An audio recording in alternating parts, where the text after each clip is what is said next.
Hey everybody, my name is Kate Quinn. I'm an educator for Janome America, and my absolute passion in the quilting world is to do ruler work. I've been doing it for quite a long time and I absolutely love it. One of the unique things about ruler work is when people first start doing free motion and they start quilting, it feels uncomfortable if you're not really good at designing already. You don't know where to go. You don't know how to make the design that you want to do. With ruler work, I get to take the designing piece apart from the mechanics of quilting. Once I set that ruler in position, all I have to do is sew from A to B. So I have the ability to really assess the design and look at it before I even sew it. Then when I am sewing it, the ruler is guiding me to keep the direction and to keep the line pretty and to make the design really precise. I like to think of ruler work as guided motion. And I am super excited that Janome has asked me to share some of these skills with you and help you get set up in a really smart way. So I hope you'll come and join me for this little introduction to ruler work and give it a try. It's a really fabulous technique.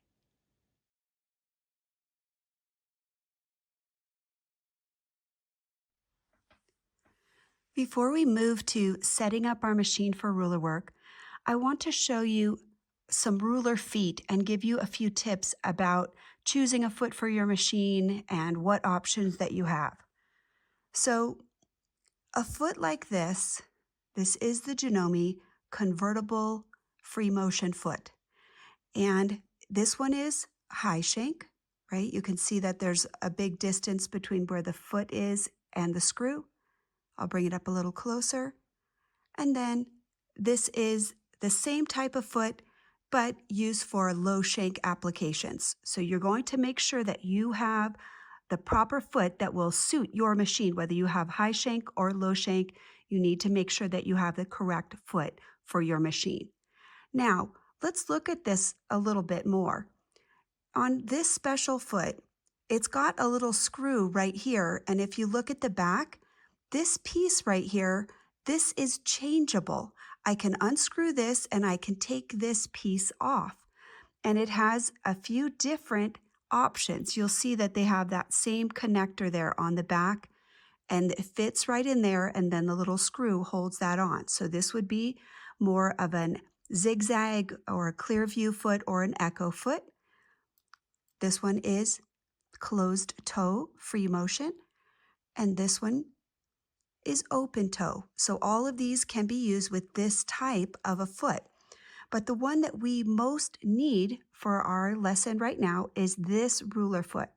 So a ruler foot has a little cutout for viewing down into the foot. So when we install this, we'll be able to look down in there, right, and see the foot. And it's got a tall sidewall and it's a 1/2 inch circle. So when the needle's in the center, from the center needle position to the outside edge of the foot on every side is a 1/4 inch. Here is another example of a ruler foot from Janome. This is a basic ruler foot. So this can be used on many of our machines that have the ability to adjust the foot height electronically. This one would be used for machines that do not have a height adjustment with electronics. This is going to be a manual adjustment on the foot. So I'm going to install this and then we'll show you that. So the machine that I'll be using today is a low shank machine. Here is the screw post right there on the bottom and this little peg right here. Having 2 pegs prevents the foot from slip sliding around or pivoting. So let's go ahead and just put it on. Okay. Just sits right on the little cap like that. I just set it on there like that. There is the screw hole right there. And now I'll put that little screw in there, line it up. And it is a very small screw, but it's not too difficult to get it to attach. Make sure that you do secure it with your screwdriver. We don't want that foot slipping, falling, wiggling around. We want it to be secure. So go ahead and attach it all the way. Now, when we install this on the foot, we'll be taking the anklet off the regular foot that attaches onto the screw, and we're going to sit this on the bar and tighten up our screw. And this should align right over the center needle position. We shouldn't need to adjust our foot, our position of our needle. Our needle should come right down in the center. Now, this right here is very important. When we're using our ruler foot, our fabric needs to basically kiss the fabric, right? It needs to sit where the foot is right on top of the fabric without very much of a gap. About the width of a piece of thread should fit under the foot when this is installed on your machine. So, in order to adjust the height, I can dial this spring, and that will raise and lower the foot manually to give me the appropriate height. So this is available for both high and low shank Janome machines. And if you're doing ruler work, you want to make sure that you have the ruler work attachment. So this can be purchased just like this, called the 1/4 inch ruler foot, or you can get the convertible free motion foot and purchase this ruler toe to be able to use with your convertible free motion foot. So make sure that you're getting the one that is high or low, whichever is appropriate for your machine at home. Now that we have this with our correct foot on there that we want to use, now we can install this on the machine. If you have a machine that either comes with this foot or this is the recommended and appropriate foot, then you will just install this regularly on your machine. Take the anklet off of your machine and just set that on the bar and put the screw in to secure this foot. The way that you will adjust the foot height for this is using the electronics on your machine. So if you have sewing applications menu, you can use that to raise and lower the foot to the appropriate height. And also if you have the free quilting application on your machine, that is another way that you can adjust the height of this foot to use it for ruler work. Remember what we said, that no matter what machine you're on, the ruler foot needs to be adjusted so that if my hand here is fabric, the ruler foot will just kiss it, not compress down on it, but not have a gap. We want it to be just kissing so that I can move my fabric freely without obstruction, and that's the appropriate height to set your ruler foot. Ruler foot height is the #1 problem that causes shredding, poor stitch quality, jagged stitches, and in general, poor performance. So when you're quilting with rulers, this will be the first thing that you'll want to do to adjust the foot height for every quilt sandwich. Each sandwich needs to have it adjusted to fit that different thickness. So let's move on with setting up our machine next.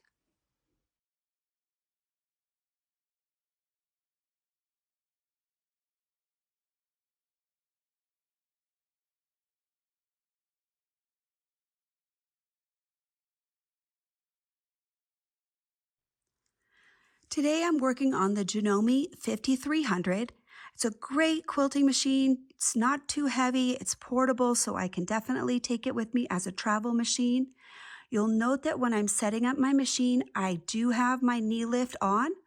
If you have a knee lift available for your machine, I recommend using it for ruler work. When I need to raise and lower the presser foot, if my hands are holding the sandwich and the ruler, it's nice to be able to use my knee, and then I can lift up the foot with my knee lift.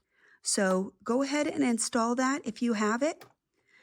When we're doing ruler work, it's very important to have a large flat surface. So I'm going to show you really quickly. If I take this off and I only have a narrow work surface like this, then if I try to put my ruler on that surface, the ruler doesn't have very much space before it is not supported. Also, if this is where my fabric is, the fabric is going to be falling off. So if I'm trying to line up the ruler on a design or on a seam or on a block, then there's no flat surface to do that. So although I could do some ruler work like this, it is really inconvenient. I would have to constantly be orienting this way so that the ruler would stay on this surface, and that is very tricky and complicated. It is much, much more effective for ruler work if you can have a large flat surface where everything can rest and it's really easy to work. So make sure that you install your extension table if you have one. If you don't and you want to do ruler work, I really encourage you to get that. It does really make a difference. It's not something that we just tell you because we want you to buy a table. This will definitely make this easier. Plus, if you're using it for quilting, this is going to support the quilt. It's just going to make that process a lot easier. Okay, so we've got our bobbin regularly threaded. Note that I've left my tail a little bit long because I want to pull my thread up to the top of my quilt. I went ahead and I threaded my top thread just as normal, and I haven't made any adjustments at this point to tension or anything like that. I've just gotten my stuff regularly ready to go. In my needle, I'm using a Janome purple needle. The weight of my thread is a 40 weight thread, and a 90-14 or the Janome purple needle is really a good matchup for that weight of thread, whether you're using a cotton thread or a polyester thread. So if you have a top stitch needle, a quilting needle, the Janome purple tip needles, those are all suitable for quilting and especially for ruler work. They tend to work very well. Make sure you've put one of those in your machine when you're going to do any quilting applications. I haven't adjusted any of my stitches right here. Right now, the stitch that is selected is the simple, standard, straight stitch position, which on this machine is stitch number 1. So my needle's right in the middle. If I have a straight stitch throat plate for my machine, then I would install that. So if you're working on any machine that has different throat plates that can be used, go ahead and install your straight stitch throat plate for ruler work. The needle will be in the center and the foot would allow it to fit perfectly. You're going to get better stitches with a straight stitch plate when you're quilting or using ruler work. So go ahead and put that on if you have that. Now, we've got the machine all set up. I'll move this out of the way. And we already shared some details about ruler foot and selecting that. We're using the ruler foot with the convertible free motion. And we're going to put this right onto our machine right now. In order to do that, you do need your screwdriver. So I'll grab mine. So I'm going to bring you in a little bit closer so you can see what we're doing. We're going to unloosen the screw and take it out. For my machine, I do have to take the screw all the way off. And I'm going to remove this whole piece, including this attachment, and just set this aside in a safe spot. Now, this is the attachment right here. This part goes around the bar, and I do need to center it and get the screw lined up. So I'll do that first. And then I'm just going to finger tighten it. And then once it's close, I can use the screwdriver and make sure that the foot is completely secure. I definitely am going to be pushing against the foot a little bit with the ruler, so I want to make sure that this is not moving around. Now, we mentioned earlier that the important setup with the ruler foot is that we have to measure the height of the foot. So when you're doing this, you want to make sure that you have your fabric ready so that you can do that. Lower the presser foot and then do a quick test. Can I move my fabric? See how mine is puckering a little bit when I move? That's a sign that maybe this is just a little bit too tight. So I'm just going to loosen this up a little bit so I can move more freely. All right, so let's see if we can bring it up just a little bit. All right, so as I compress the spring here, note that I'm getting a little bit more space, right? We want to be able to bring that thread under there. So I'm going to keep on going, just bringing it up just a little bit more. I don't want it to prevent me from moving, so you can just use your thread and kind of test that right under there.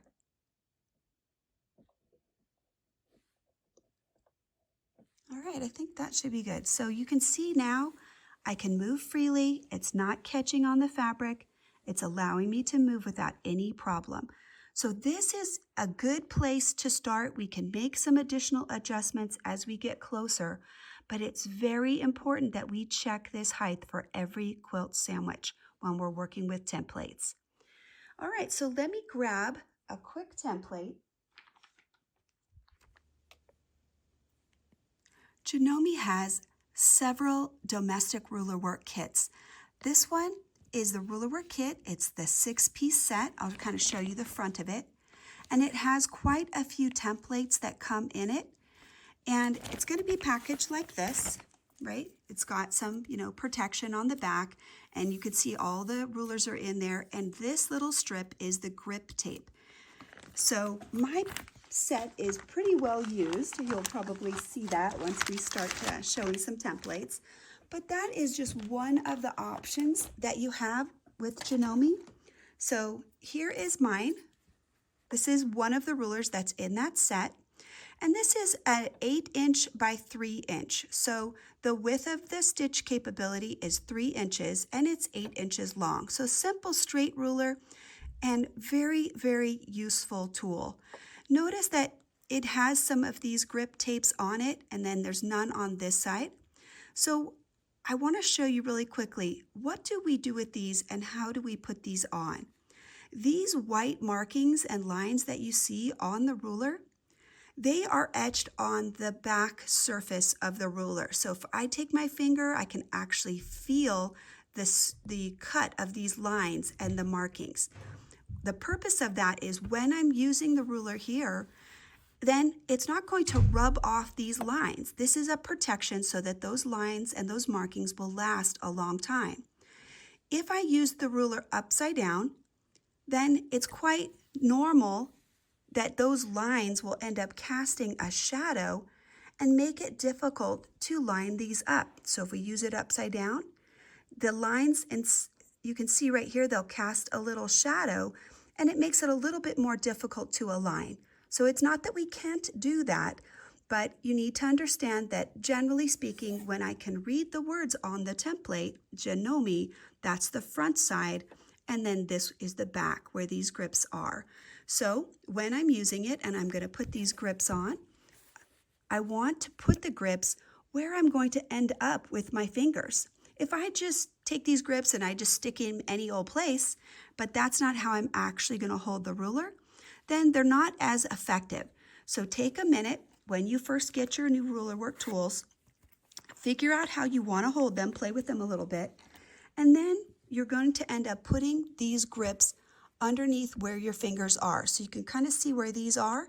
So when I'm holding this ruler, I tend to hold it like this.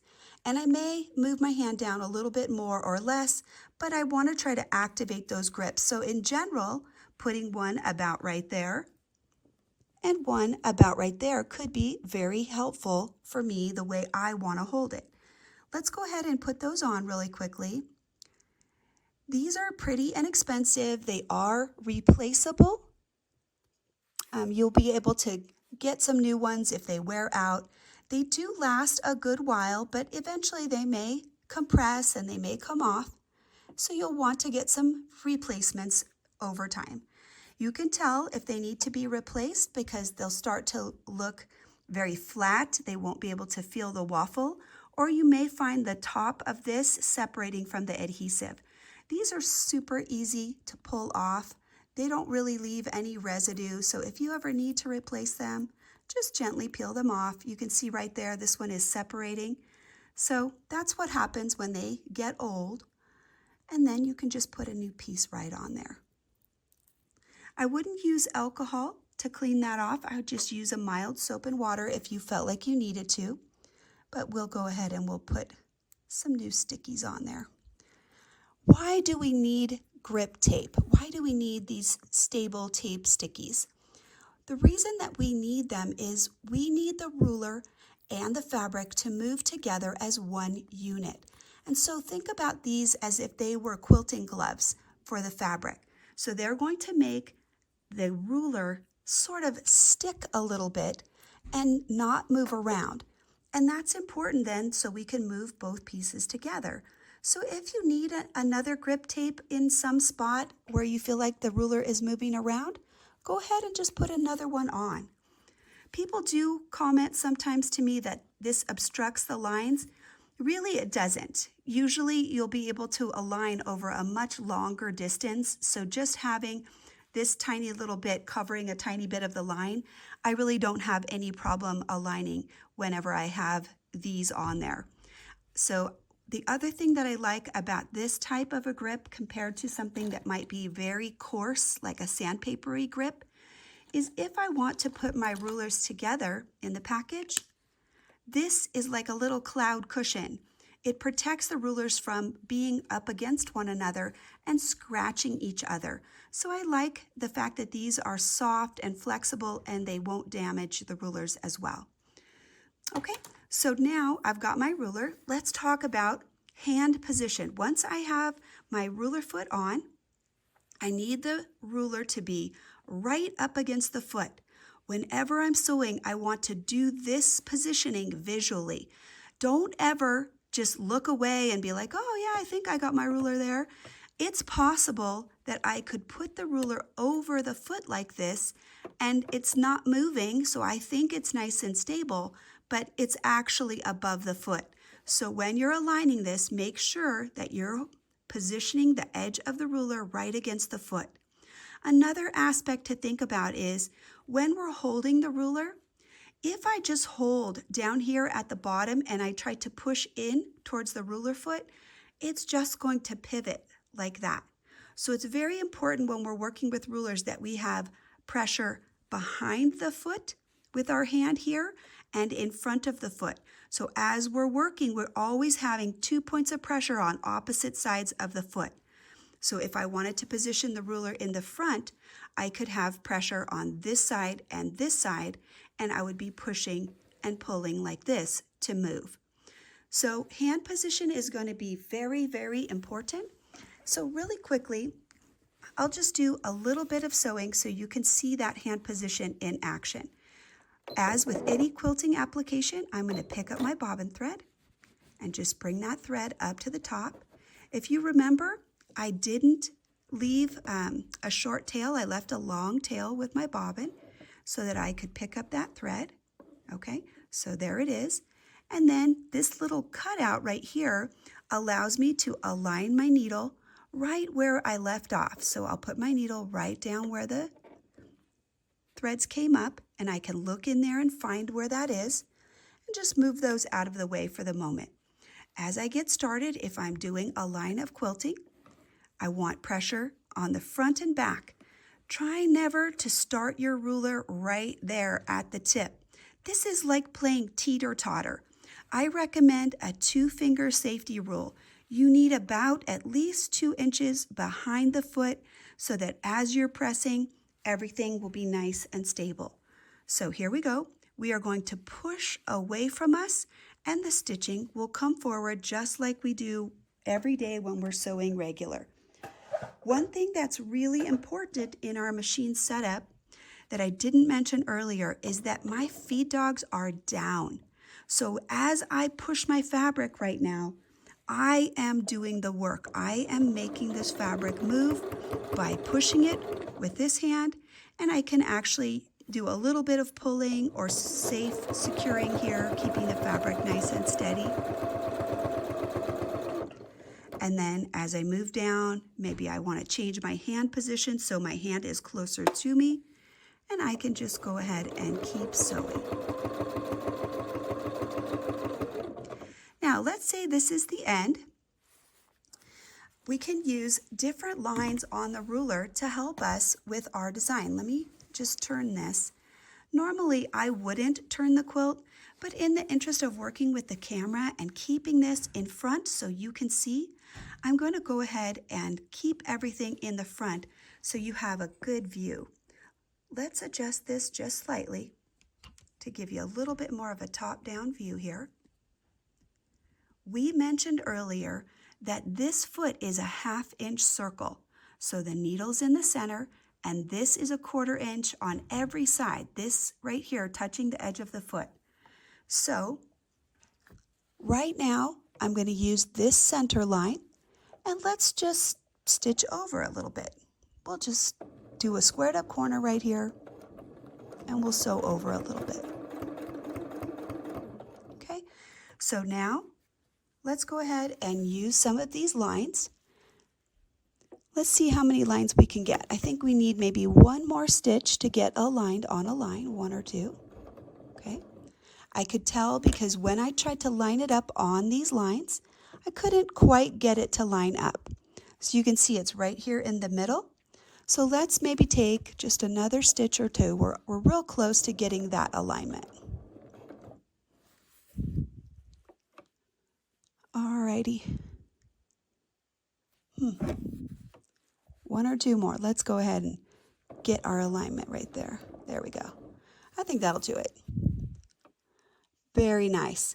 So I'm right on the reference line. So what I want to show you about the lines and the foot, we know that the needle is a 1/4 inch away from the edge of the foot. So right off the bat, just using the foot alone, we already have a 1/4 inch space.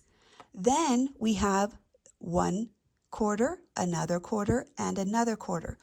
If I'm using 3 reference spaces, 1, 2, 3, I always have to add in the 1/4 inch on the foot.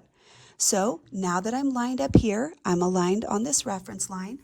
If I want to sew an echo line, the spacing with 3 reference lines is going to be 1 inch apart.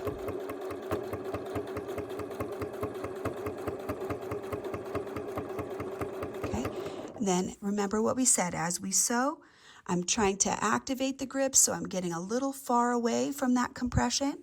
So I'm going to go ahead and get a little bit closer, bring my work towards me so that my hands are more secure. So I'm looking right there, and I'm pretty much at the end where I started. And let's show you how beautifully spaced those lines are. With the ruler, I can create really, really accurate space lines by using the references that are right on the tool. So if I use the very edge of the foot, let's try that. We're going to just sew over a tiny bit. Okay, we'll use this straight line. We'll line it up right there, and I'm going to stitch until my foot is touching the edge of the line. So right here, the foot is touching the line. Now, really quickly, based on what you've already learned, what is going to be my spacing as I use the edge of the ruler as a guide? We said that the needle and the foot are a 1/4 inch apart. So now as I sew, this should be a 1/4 inch that I am sewing away. And again, as we sew, you want to maybe move the ruler down, get that nice position with your hands. When I'm working on this side, it's a little bit bulkier, so as my fingers come closer to this area, I do feel the need sometimes to move my fingers down so I have a little bit more safe travel.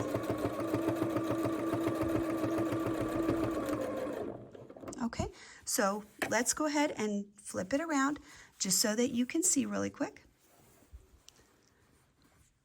So just by using the foot as the spacing guide, now I have an automatic 1/4 inch. So whenever I'm using the edge of the ruler as a guide, then that's automatically a 1/4 inch away. That's an important thing for you just to keep in mind as you're working with your templates. Let's go ahead and just show you one more thing. I'm going to grab a curvy template and give you a few tips about when you're working with curves. I want to show you one important movement technique that I want you to be aware of.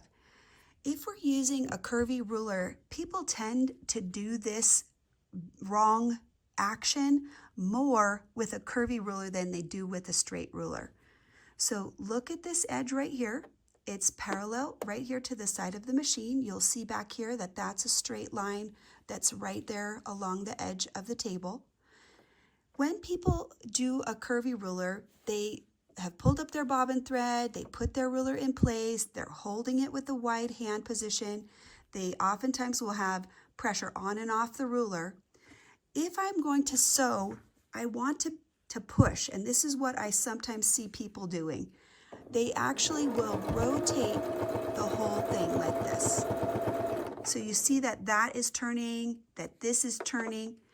This is what I do not want people to do. If you'll notice, my hand here is bent at an angle, and the more that I try to sew, the more bent it becomes to the point that I can't move anymore. So what happened in this situation is you're actually just pivoting your fabric around in a circle like this, right? You're not actually traversing across your fabric.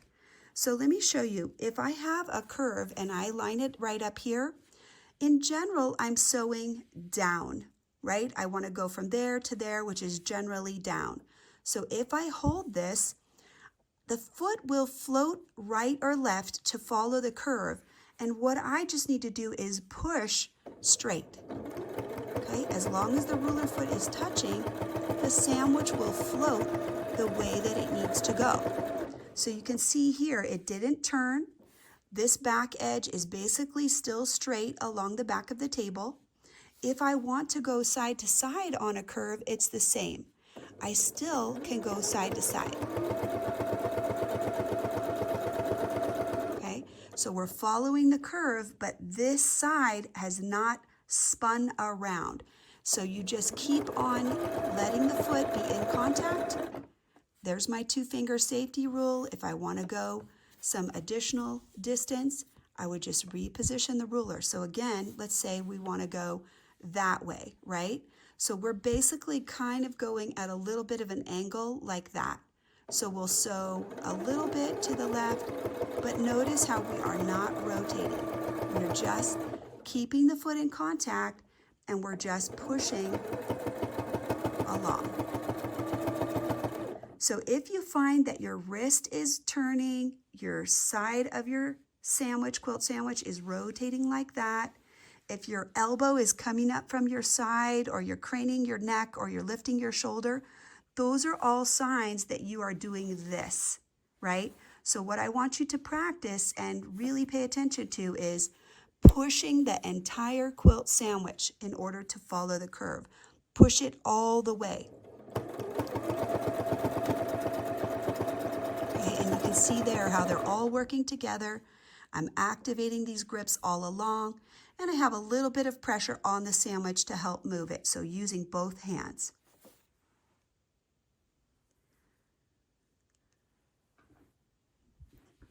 So I went ahead and I just marked a simple block 4-patch on here just to show you how we can move and how we want to be aware of what the ruler foot is needing in order to get the right alignment. So this template that we're going to use is the Janome 6-inch arc. This outer dimension is the dimension of a 6-inch circle, so it's a little bit more than half of a circle. And we can use these reference lines in either direction. So the inner curve right here and the outer curve right here, even though they don't look it, they're actually the same. I'm going to start with my needle right here in the middle. So this is my Westerly spacing gauge. In fact, here, I'll do this. Let's make sure you can see it a little better. So it's just a simple acrylic measuring tool from Westerly Design. This is the 1/4-inch finger. This is the most useful. You'll definitely use this a lot. These other measurements can be used for different designing purposes, but for today we're going to focus right on this one.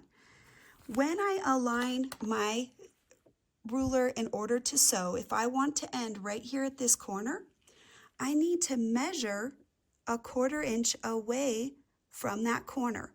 And the edge of this ruler right here should be flush with the ruler. It's not that we're aligning it on this chalk line. It could literally be in the middle out here somewhere. But we just need a 1/4 inch between where the ruler is and where we want the needle to end. So right there, that would be an appropriate measurement. So I'm going to use my grips right there and make sure they're nice and secure. And I literally want to sew right down this way. I don't want to go around. I just want to allow the whole quilt sandwich to float. Okay, so as I'm sewing, notice that this is not spinning towards the back. I'm literally just pulling the sandwich that way so that the foot stays right in contact. So if I need to adjust my hand position, then I can go ahead and do that. And I'm right at the corner right there. That's another reason that we use that little cutout, is we can look down in there and make sure our needle is positioned where we want it to be. So now I can align this back the other way. Let's see, and maybe we'll just tip it a little bit. Again, it's really important that you see the alignments, but as we sew, note that I am not going to be turning this like this. This will stay right in line. This edge is not going to be spinning. It will just be shifting across. So if I want to come back to this center position, touch there first, and we're looking for, again, the 1/4 inch from this center position. So as I line this up, remember that this tip is right where the needle will go, and then pull the ruler into the spacer so that the flush edges are together like that. When we started, we didn't have the ability to cut these tails because they were underneath the foot, and I haven't really stitched here as many times as I want to, so I'm just going to kind of move those out of my way until I'm ready to trim those. So let's keep sewing. We're kind of shifting a little bit that way to get along the curve, but I'm still going to be moving right along that diagonal to get back to the center. Okay, looking inside the foot, I'm right in line, and notice how these lines, this one is parallel here, the way that it was before, and this one is still like this. We did not do a rotation. So let's do one more. We'll just finish this up, and then I'll show you a tie-off. So I'm going to sew right down this line. I'm going to use my spacer, and I'll keep this squared so you can see that I'm not pivoting as I'm sewing. So here's my corner. I'm going to try to line up the flat edge right there with that ruler. Okay. And then we'll just continue sewing the whole thing. We're pushing the entire sandwich back away from us to get us down to this corner. Okay. Now, let me show you when we can use this inner curve. I can use that the same way that I use the other one, and always that one really just depends on how big it is. So you see there's a 1/4 inch on the outside. Remember that the foot will be taking up that space. So again, this will give me the same curvature as long as I line it up properly with my 1/4 inch space. Okay, so here, again, we need to be a little careful there, but we can just go ahead and sew that arc, and that'll get us right back to the center. So as I'm going, it looks like I shifted just a little bit, so I'll kind of adjust my curve to get me right back to the center. When we're done, let's say that this is the line of quilting that we wanted to do, and we're finished. We've got these tails. Then just go ahead and make some very small stitches. I'm going to sew right along the existing line of stitching, about 5 stitches. Notice that I'm moving ever so slowly. Those stitches are going to look super tiny right there in the center, and that's what's going to tie them off and secure them. So at this point, I will bring my needle up, and I also can raise the presser foot. That's going to take all the pressure off the quilt sandwich. I can pull it out, and I'll hold on to this thread right here and line up my needle right back where I left off sewing. It's right there, so I'll put my foot right there, and I'm going to bring my needle down and up, and then I can actually just pull this away. I'm going to hold this thread. This is the top thread, and as I pull away, look at what happens with my bobbin thread. Because we sewed those tiny little stitches, I can just tighten up the bobbin thread, bring it up to the top, and make it tight. Okay, make sure there's no slack in that, and then I'll trim it. Okay, then the same thing here. I can cut the top thread, and because we've stitched over that starting tail, we can also trim that as well. And that means when we flip this over, we should have our line of stitching completely secure. I'll flip it over for you right now. So right there, you can see there's some little tiny stitches there, but the line of stitching is secure. So now that we've shown you how to set up your machine and do a little bit of ruler work, what I wanted to show you is what you can do with it. What is the end result? So this quilt is about 90% ruler work.